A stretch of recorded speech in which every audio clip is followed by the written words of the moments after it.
The rain hadn't stopped for 3 days when Marcus found the stone. Not the soft Irish mist tourists romanticize, but a relentless downpour that turned the hills of County Kerry into a maze of mud and shadow.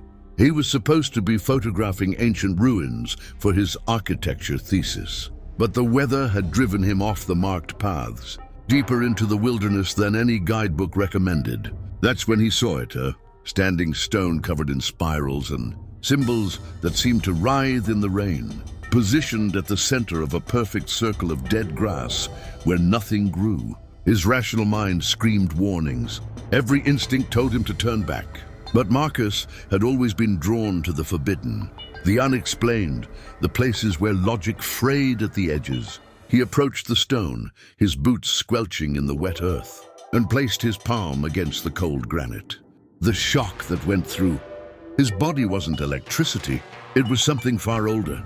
The world tilted, the rain stopped mid-fall, droplets suspended in the air like crystal beads. And she appeared before him, beautiful and terrible, her eyes holding the green fire of ancient forests and her smile, promising both ecstasy and ruin. The Morrigan, goddess of war, fate and death. She told him in a voice that echoed with the screams of battlefields that his bloodline owed her a debt forgotten for 1,000 years. His ancestor had made a bargain, and now the payment was due, not in gold or sacrifice, but in something far more precious, his soul, bound to her service until the debt was satisfied. Marcus tried to run, but his feet wouldn't move. Tried to scream, but his voice had abandoned him. The goddess touched his forehead with one pale finger, and his entire life became hers to command. What happened next would change everything. Marcus thought he knew about reality, free will, and the price of ancient promises. But before we dive into his terrifying journey, I want to know, where are you watching this from? Are you close to Celtic lands, or does this story reach you across oceans? Drop a comment below and let me know what part of the world you're calling home. And if you've ever felt the pull of something ancient and inexplicable, share that too. Now let's follow Marcus into the darkness that claimed him. The suspension of reality lasted only seconds, though it felt like drowning in centuries. When time resumed its normal flow, Marcus collapsed to his knees in the mud, gasping as the rain hammered down on him again. The goddess was gone, but her presence remained like a brand on his consciousness. He could feel her there, coiled in the back of his mind, a serpent of divine will that watched everything he did. His hands shook as he pulled them away from the stone, but the spirals carved into the granite had changed.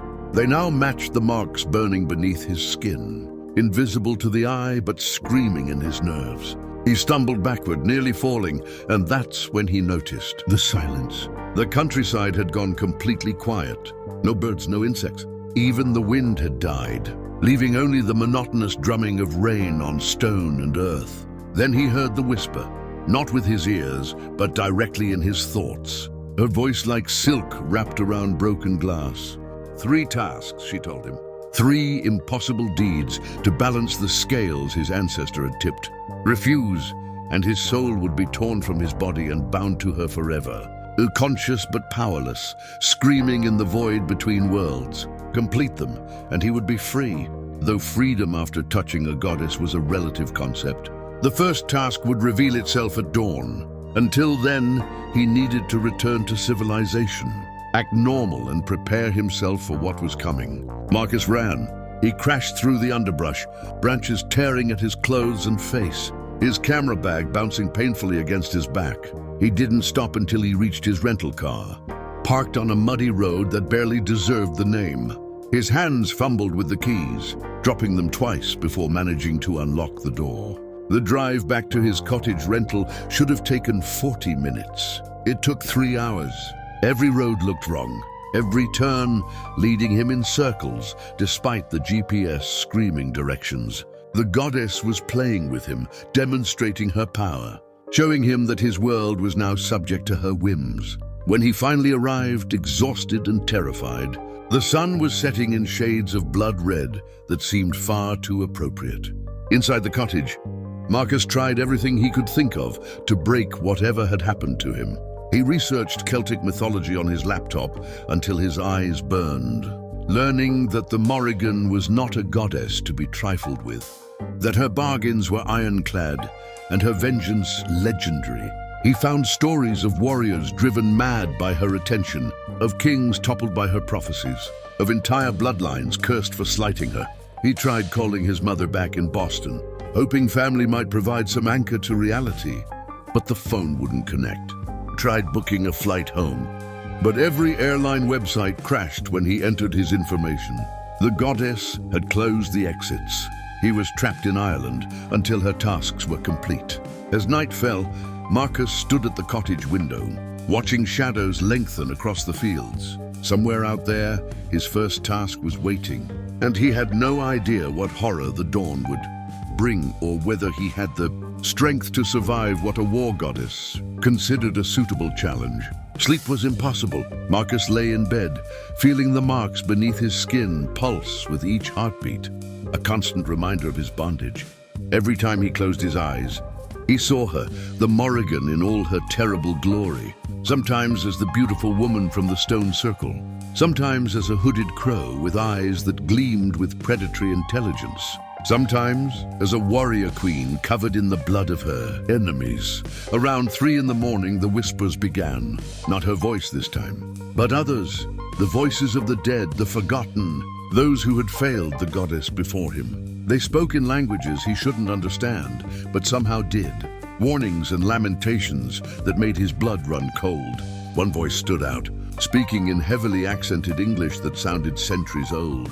His name was Fergus, and he was Marcus's ancestor, the one who had made the original bargain. He told Marcus the truth that the goddess had omitted. The debt could be paid, but the tasks would strip away everything Marcus thought he was, would force him to commit acts that would haunt him forever, would transform him into something neither fully human nor comfortably other. There was no good outcome, only varying degrees of damnation. Dawn came reluctantly, the sun struggling to penetrate the thick clouds that seemed to have permanently settled over this part of Ireland. Marcus stood outside the cottage, shivering in the cold morning air, and waited. The first task announced itself with the arrival of a massive black crow that landed on the stone wall in front of him. It fixed him with one intelligent eye, then dropped something from its beak, a photograph, water-damaged and old, showing a young woman with red hair and a smile that seemed familiar. On the back, written in ink that looked disturbingly like blood, were instructions. The woman's name was Siobhan. She lived in the village of Ballinacurriga, 20 miles south. She was innocent of any crime, beloved by her community, and scheduled to die in a car accident that very evening at 7:30. Marcus had to stop it, not because saving her was virtuous, but because her death was required for something the goddess opposed, a future where a descendant of Siobhan's would break an ancient curse and free dozens of souls from the Morrigan service. By saving Siobhan, Marcus would ensure those souls remained trapped, would condemn people he'd never met to eternal servitude. This was his first task: choose between one innocent life now and dozens of innocent souls later. The goddess wanted him to understand that her service meant making impossible choices, that morality became fluid when you operated on the timescale of immortals. Marcus stared at the photograph until his vision blurred. Every fiber of his being screamed to save the woman, to prevent a death he had foreknowledge of. But wouldn't that make him complicit in the suffering of all those future souls? The crow cawed once, harsh and mocking, then flew off toward the south, toward Ballinacurriga, toward Siobhan and her unknowing march toward destiny. He had until 7:30 to decide what kind of person he would become, and the morning had barely begun. The drive to Ballinacurriga gave Marcus too much time to think. The village was picture perfect, the kind of place featured in tourism brochures, colorful storefronts, an ancient church with a bell tower, locals who nodded greetings to strangers. He found Siobhan working at a small bookshop, and the sight of her nearly broke him. She was real, not a photograph, not an abstract moral dilemma, but a living, breathing woman who laughed at something her co-worker said, who brushed a strand of red hair behind her ear with casual grace. who had no idea that her continued existence was the subject of supernatural debate. Marcus sat in a cafe across the street, nursing coffee that tasted like ash. Watching her through the window, he could warn her. Tell her not to drive tonight. She'd think him insane, but she might listen enough to be cautious, to choose a different route, to delay her journey just enough to miss whatever collision the goddess had foreseen. Or he could do nothing. Let fate take its course. Save the future souls at the cost of this present one. The hours crawled by with agonizing slowness. Marcus learned more about Siobhan through observation than he wanted to. She helped an elderly customer reach a high shelf, took her lunch break to feed stray cats in the alley behind the shop, answered her phone with a smile that suggested someone she loved was on the other end. Every detail made the choice harder. At 6 o'clock, she closed the shop. At 6:15, she walked to a small car park behind the building. At 6:20, she got into a blue sedan that had seen better days. Marcus was on his feet before he consciously decided to move, crossing the street at a run, his heart pounding. He reached her car just as she started the engine, knocked on her window with enough urgency that she jumped. When she rolled down the window, annoyance and concern warring on her face. Marcus opened his mouth to warn her and found he couldn't speak. The goddess had stolen his voice. He tried again, desperately, but no sound emerged. Siobhan was looking at him with growing alarm, her hand moving toward her phone. Marcus grabbed a napkin from his pocket, searched frantically for a pen, but his hands wouldn't cooperate. His fingers seized up, refused to grip, rendered him helpless as Siobhan's expression shifted from alarm to fear. She rolled up the window and backed out of the parking space quickly, clearly convinced she'd just encountered someone dangerous or disturbed. Marcus stood there frozen as her taillights disappeared around the corner, heading toward whatever intersection or blind curve the goddess had designated as her death site. The paralysis released him at exactly 7:30. His voice returned with a gasp. His hands regained their function, and the marks beneath his skin burned like brands. In the distance, he heard the sound every part of him had been dreading, the screech of tires, the crunch of metal, the terrible silence that followed. The crow appeared on a nearby lamppost, and with it came the goddess's whisper in his mind, cold and satisfied. He had made his choice, even if it was a choice not to choose. Even if she had ensured he couldn't. Change his mind at the last moment. One task complete. 2 remained. And now Marcus understood the true horror of what she was doing. She wasn't just collecting a debt. She was systematically destroying his humanity, teaching him that free will was an illusion when gods held your leash. The second task would be worse. They always were. Marcus spent the next 3 days in a haze of guilt and self-loathing. He attended Siobhan's funeral from a distance, watched her family and friends grieve a loss he could have prevented, and felt something vital inside him wither and die. The marks beneath his skin had spread, crawling up his arms in patterns that shifted when he wasn't looking directly at them. He caught glimpses of himself in mirrors, and barely recognized the haunted stranger staring back. The goddess was quiet during this time, letting him marinate in his failure. But he could feel her satisfaction like a warm presence in the back of his skull. She was pleased with his suffering. It meant the breaking was proceeding according to plan. The second task arrived on a Tuesday morning via a knock at his cottage door. When he opened it, a young boy stood there, maybe 10 years old, with dark hair and eyes too old for his face. The child spoke in the goddess's voice, a disturbing dissonance that made Marcus's skin crawl. This task would require him to travel to Dublin, to a museum where an artifact had recently been acquired, a bronze sword dating back to the Iron Age, discovered in a bog and beautifully preserved. The sword had been owned by a warrior queen who had defied the Morrigan centuries ago, and the goddess wanted it destroyed. Not stolen, destroyed.